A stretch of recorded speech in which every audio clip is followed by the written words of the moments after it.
Hello, everybody. Welcome back to Blue Collar Cards. I'm Trevor. I'm actually recording this the day after Christmas, early. I hope everybody had a safe and Merry Christmas. And I thought I'd do another episode emphasizing connections in my baseball cards and among players. And because this is the time of year where we typically focus on connections with family and friends. And so I thought I would just take that a little step farther. I hope you enjoy this and just give me a second. We'll turn this camera around and get started. All right, everybody. The first card I want to show is this T206 Piedmont back of Harry Arndt. He's playing for the Providence Grays minor league team here.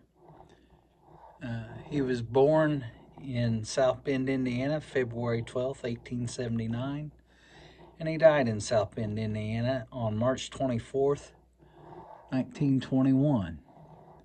The card is actually in a penny sleever one-touch mag that they have sized for the T206 size cards. And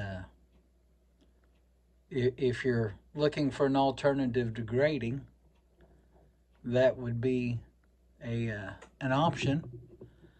But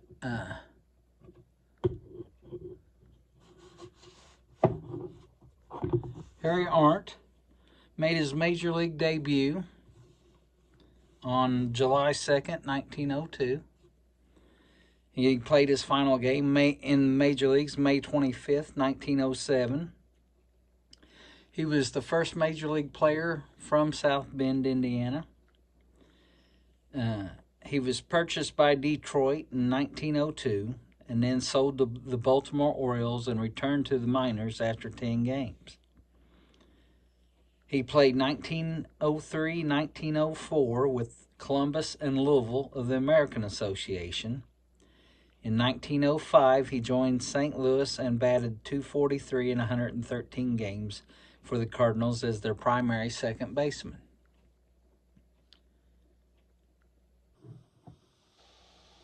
His game-ending steal of home against Pittsburgh on September 12th was the first of the modern era, which is any time after 1900. In 1906, he switched to third base. He returned to Tri-State League in 1907. Arndt died at 42 years of age after a long battle with tuberculosis. That's Harry Arndt in a Piedmont back T206. Now, his connection to this next player is because they're in the same set. This is Cecil Ferguson. He is also in the T206 set. That T206 of Harry Arndt is the only issue that Harry is in. He's only in the T206. Cecil here is in a polar bear back T206. You can see the tobacco stains on it. Cecil was born August 27th, 1883 in Ellsworth, Indiana. And he died September 5th, 1943.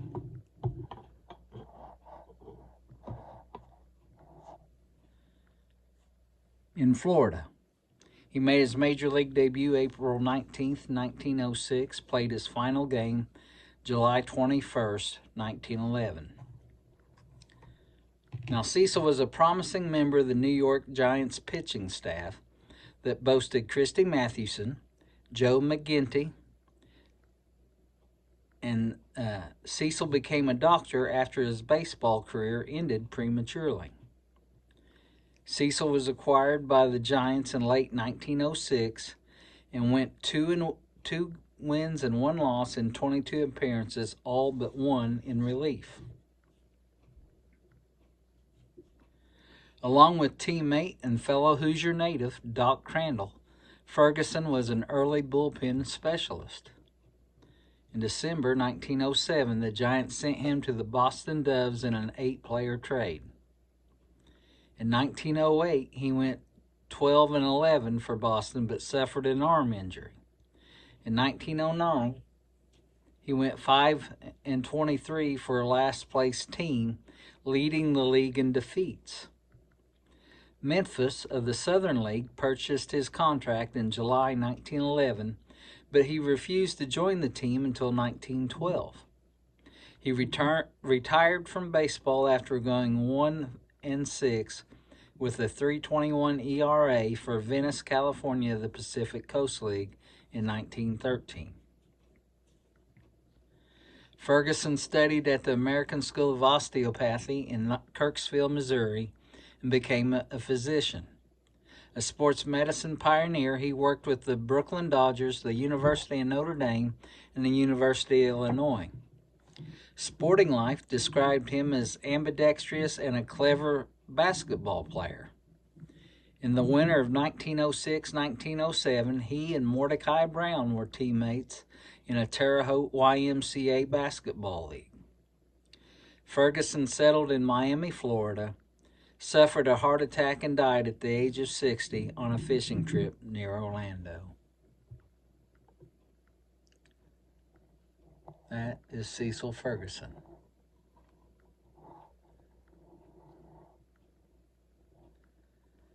Now, Cecil was teammates with this next fellow Hoosier. This is James Otis Doc Crandall. This is a T207.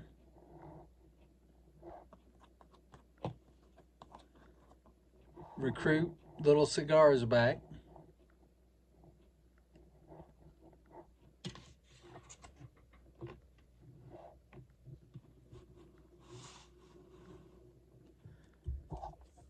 And this is Doc's T206 portrait. That's my only sovereign back so far.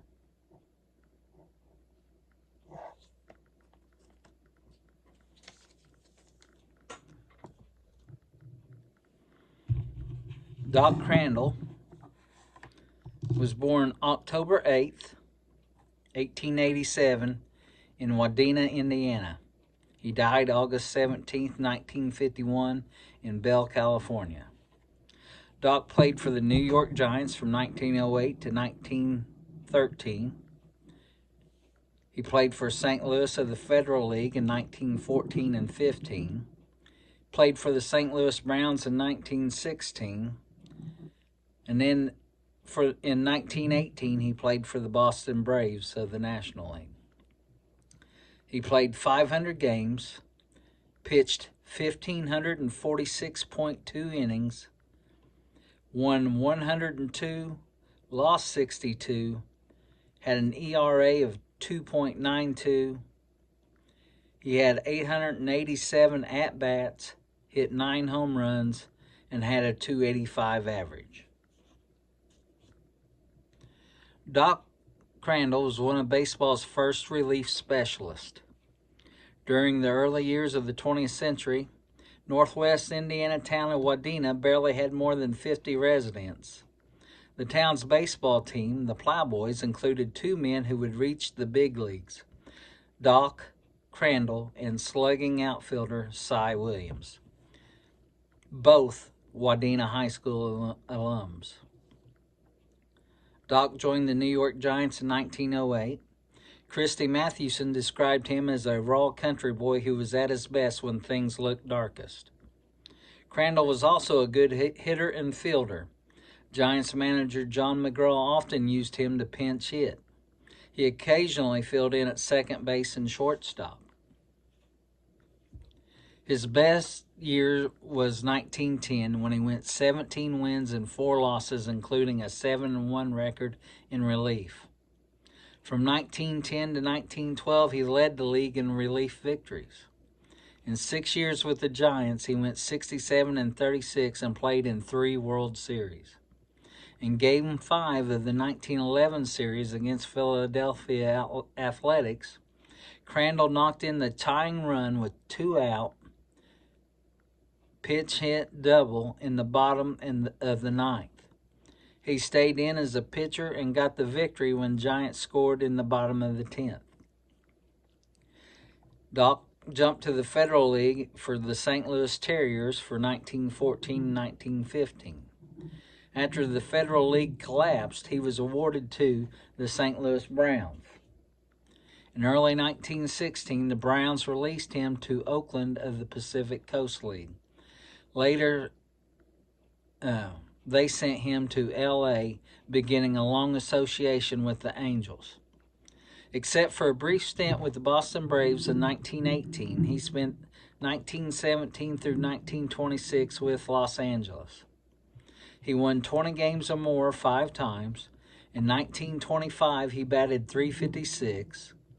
In 1924, his 2.71 ERA led the Pacific Coast League.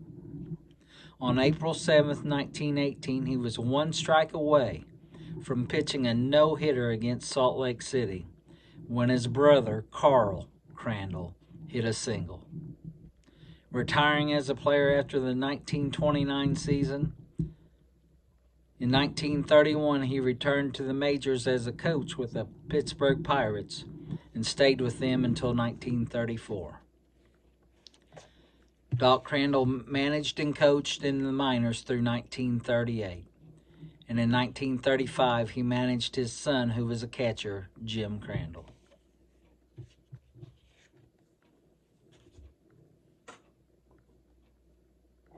Doc's T206 Sovereign back, and his T207 Recruit back Little Cigars. Now, the next player is obvious after Doc. This is Fred Williams, better known as Cy Williams. Fred Cy Williams was born December 21st, 1887 in Wadena, Indiana. He died April 23rd, 1974 in Eagle River, Wisconsin. This is his 1928 exhibits postcard.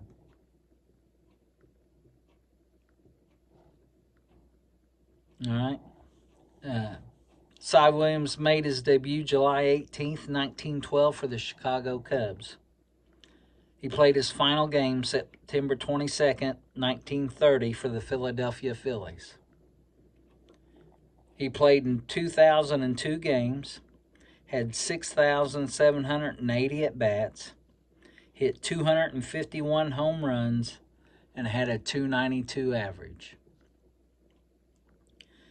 One of baseball's top power hitters of the 20s, Cy Williams was the first National League player with 200 career home runs. He would win or share 4 National League home run crowns.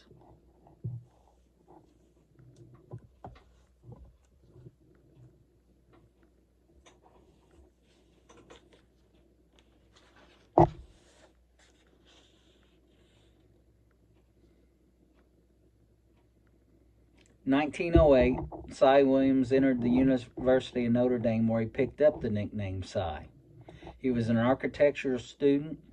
He became a 3-sport star for the Notre Dame Fighting Irish. In baseball, he was the left fielder and team captain. He was a backup end and teammate of Knute Rockne on the football team. And he competed for the track squad as a high hurdler and long jumper. He went straight from college to the major leagues in 1912. He was called the oldest youngster in baseball, quipped a teammate, pitcher Al Demery, because he was bald-headed when he broke in. His first 3 big league campaigns, Williams saw limited action, and in 1913, he didn't join the Cubs until June. after receiving his bachelor's degree of science. When Roger Bresnahan took over as Chicago manager in 1915, he named Williams his everyday center fielder. Cy responded by hitting .257 with 13 home runs, the NL's second highest total. His batting average climbed to .279 in 1916 when he hit 12 home runs to tie for the league title.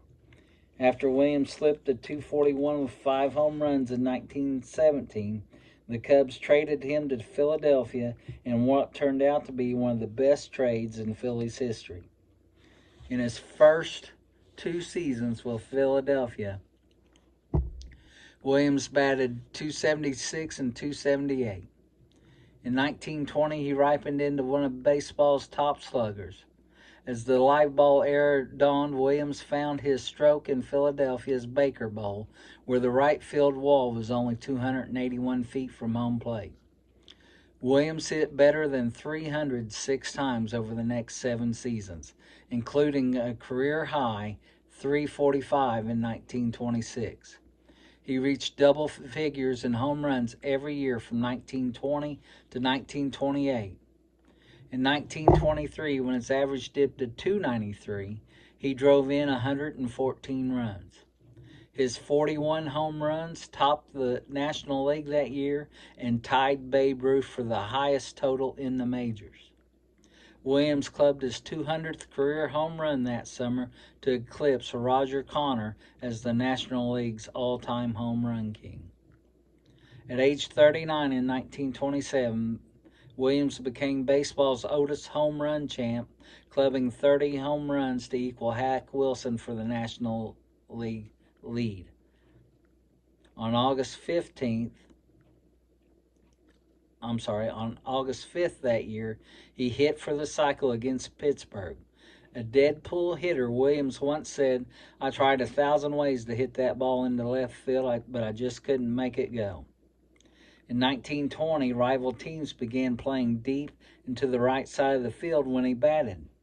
22 years before, Cleveland Indians manager Lou Boudreau employed a similar shift on another left-handed slugger named Williams. Maybe Lou thought he was doing something new when he switched his whole infield over to the right for Ted Williams, Cy told reporters. Well, they used to do the same thing for me. An excellent defensive player, Williams led the National League with 29 assists in 1921. Hall of Famer Joe Tinker, a Chicago teammate, praised him as the greatest natural outfielder I ever saw. In 1928, he shared right field with rookie Chuck Klein, another Hoosier native. Williams wrapped up his 19-year career in 1930 at age 43 without playing for a pennant-winning team. "A World Series to me is only something to read about," he told Baseball Magazine when his career was winding down. Williams served under 14 different big league skippers. He opened 1931 as a player manager at Richmond in the Eastern League, but didn't last the season. By then, Cy Williams owned a dairy farm in Three Lakes, Wisconsin, where he was also a bank director. He eventually formed his own construction company. In 1966, Wisconsin Governor Warren Knowles proclaimed him the Gentleman of Baseball. Cy Williams Park was dedicated in Three Lakes that same year. Williams was an avid outdoorsman and enjoyed hunting and fishing. He died in 1974 at the age of 86. That is Cy Williams. And those are the cards I've got to show you today. Cy Williams in his in his 28 exhibits postcard.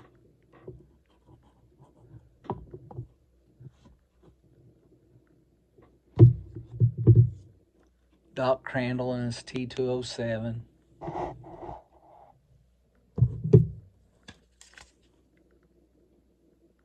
Doc Crandall in his T206.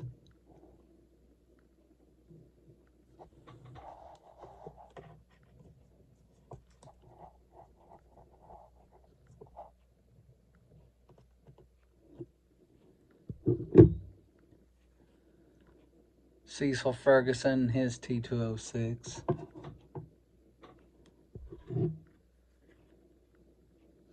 And Harry Arndt, also in the T206.